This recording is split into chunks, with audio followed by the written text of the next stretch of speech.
आप सब के देख के एकदम जान गए लोगों के कौन विषय पे आज बात हुई। नमस्कार प्रणाम आप सबको छोटका लगाते पता बेटा खेसाई टू जैसे प्यार से बात छत्र अच्छा बने में जो यूट्यूब फेसबुक इंस्टाग्राम पर यही तरीके के बने रखा जाए। आज वीडियो बनाओ का खास संदेश उद्देश्य मकसद बा कि बहुत दिनों से मैंने जो दिन से सोशल मीडिया पर किचाइन भइल बा करकच भइल बा तो थोड़ा सा हमरो मन में विचार आई लगे कुछ अपना माध्यम से भी कुछ अपना जो भी फैंस लोग बा जितना भी हमारे श्रोता समाज में भोजपुरी जगत जहान बा सबके अवगत करा दी सबके जागरूक करा दी ताकि एक मतलब का होला एक मामला का चल रहा बा आ एक कौन विषय में बात करे खातिर हम आइल बनी काहे खातिर ड्रम लेके आइल बनी एक कलर के ड्रम बा वो सब देख सकत आई जा। एगो मेरठ के घटना बा social media YouTube Facebook Instagram आज तक से लेके आर पब्लिक से लेके छोटे बड़े सब सोशल मीडिया पेपर अखबार न्यूज़ टीवी हर चैनल पर दिखावल जा रहा है कि एक मुस्कान नाम के लड़की मेरठ के अपने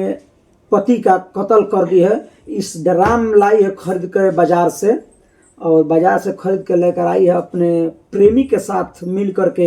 बेहोशी का दवा मिलाई है पानी में। अपने बिटिया के बर्थडे पर उसके पापा आए थे और वो के एक मर्चेंट ने भी उनकी नौकरी थी तो आए हैं वो घर पे और आ करके उन्होंने ऐसे ऐसे घटना हुआ और उनको क्या पता था कि हमारा आज लास्ट दिन है बेटी के बर्थडे पर हम अंतिम सांस गिनम। ऐसा केहू ना सोचले रहा चाहे ऐसा पूरा धरती के जे भी बा केहू ना सोचले के तरीके के होई तो कहे के मतलब मुस्कान के तरीके के ना करे चाहे अपना पति के 15 टुकड़ा में काट के ये ड्राम के अंदर डाल के सिरमिट से जमा के रख दिल गई रहा। सारा सच्चाई बिटिया बता रही है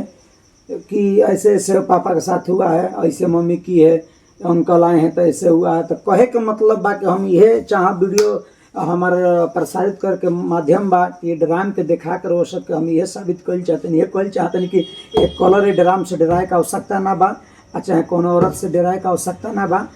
हर केहू खातिर कानून बनल बा हर आदमी खातिर हर इंसान खातिर सरकार भी हर इंसान खातिर धरती पर हर एक्ट बनल बा। तब कहे के मतलब घबराए के बात नहीं खे। अगर यही तो देखे में कहल जाला कि अगर मछली अगर एगो तालाब में गंदा हो जाला तो पूरा तालाब गंदा हो जाला मर जाले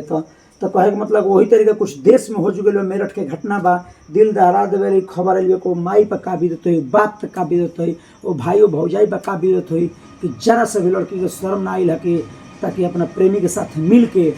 और क्या कहला कि अपने पति को हत्या कर दिलस हत्या करके ड्रम में पैक कर दिलस तो ये तरीके का ना करे चाहिए। हम ये वीडियो के माध्यम से अवगत करावल चाहते हैं आप सबके कि न्यूज़ जितना देखता नहीं जा बस देख के उतने भर सीमित रह जा एक दिमागी टेंशन और भविष्य के हेडक बनावला का आवश्यकता ना बावे। कहे के मतलब बा कि एगो घटना घट गई मगर मुस्कान के तरीका के ना करे चाहिए।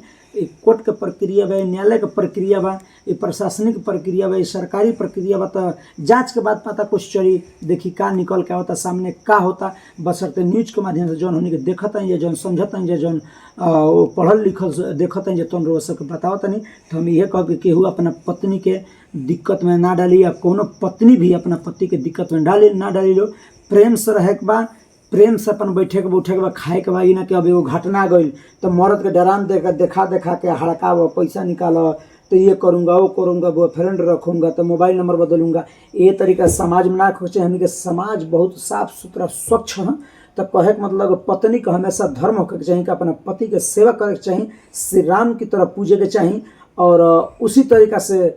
पति के भी धर्म बने लगा अपना पत्नी के एकदम पार्वती की तरह और सीता मैया की तरह पूजे के चाहिए। एक खातिर धरती पर मेल फीमेल बनावल बता कि धरती के विकास होके आगे अपन पीढ़ी बढ़त जाए आगे दुनिया चलत जाए यही खातिर बनावल बता। घटना से हैरान होके के दरकार नहीं खे बस देखत जाए के बाद कि कानूनी प्रक्रिया में आगे का होता है किस तरीका का होता। बाकी हम निवेदन विनती करब वीडियो के माध्यम से रउआ से भी के वीडियो देखले बा ई न्यूज के देखले बा कमेंट कर करो बता दे जा और कमेंट करके बताए जा कहाँ से रोज सब देखल बन जा। एक घटना से रोज सबके का भय महसूस भइल बा का डर महसूस भइल बा का ऐसे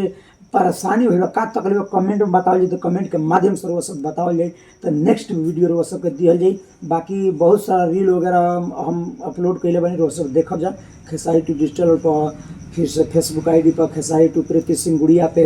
बहुत सारा खेसारी टू कॉमेडी पर, बहुत सारा ऐसा है। तो कुछ भी हमारा नाम डाल के मारा ली, चाहे हमारा पत्नी के नाम डाल के मारा ली, तो तुरंत यूट्यूब फेसबुक इंस्टाग्राम पा जाए। तो यही खातिर वीडियो बने में जरूर सब देख के डराम का हैरान होकर आवश्यकता ना बा। बस प्रेम से रही जा, प्रेम से खाई जा, प्रेम से बोली जा, प्रेम से सब कुछ करी जा। और ज़्यादा कुछ बोल लो कि वीडियो के माध्यम से तो अपन लोग लेकर नाती पोता बेटा समझ के माफ करो। दीजिए फिर से जय जवान जय किसान भोजपुरी देश किसान कोना कोना पहुँचा होगा तन की भोजपुरी प्रणाम नमस्कार।